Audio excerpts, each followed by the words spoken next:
এর থেকে মাদ্রাসা শুরু হয়ে গেছে আর মাদ্রাসার জন্য ডাকাডুকি শুরু করছে সেই 5টা থেকে 5টা 15 বাজে উঠছি ওইটা আইসা আজকে যেহেতু পোলানের মাদ্রাসা তাই মাইয়া পোলার নাস্তা দেওয়া লাগে না শুধু ম্যাডামরে কফি বানাই দিচ্ছি মাদ্রাসায় নিয়ে কালকে থেকে আবার মাইয়া পোলার সবারই মাদ্রাসা আছে ডিউটি শুরু হয়ে গেছে এখন আর মাদ্রাসা বন্ধ হবে না কোরবানি দিন আগ পর্যন্ত আরেকবার কোরবানি দিন মাদ্রাসা বন্ধ হবো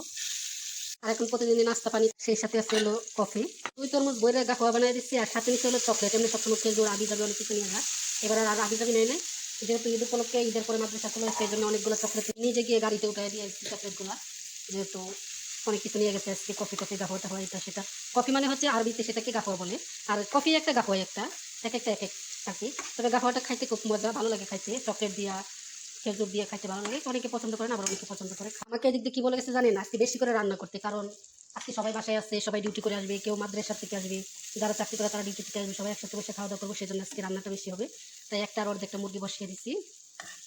আর চাল টাল সব কিছু আজকে তরকারি রান্না করছি নতুন করে আবার কৃষ্ণা টিষ্ণা মানে যারা ওরা ভাতের উপরে যেগুলো দেয় সব কিছু যদি ভিডিওতে দেখানো যাবে না ওটা নিষেধ আছে তো এই জন্য আর দেখাবো না দেখাতে পারছি না আর আমি কালকে মাছ আনছিলাম তো ভাবলাম যে টাটকা টাটকা মাছ দুইটা বাজি করে নিই একটু ভালো লাগবে না আর টাটকা মাছ খাইতে তো ভালোই লাগে টাটকা কি ফ্রিজেই তো ছিল ওরা তো বরফ দিয়ে রাখে তারপরও আবার ফ্রিজে রেখে আবার খাওয়াটা তো ভাবলাম 2 পিস মাছ বাজি করে নিই আর এদি বেটার মাছ খাইতে দেয় না এবার গেছি অন্য একটা মার্কেটে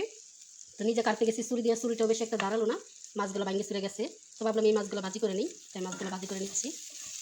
এই আর কি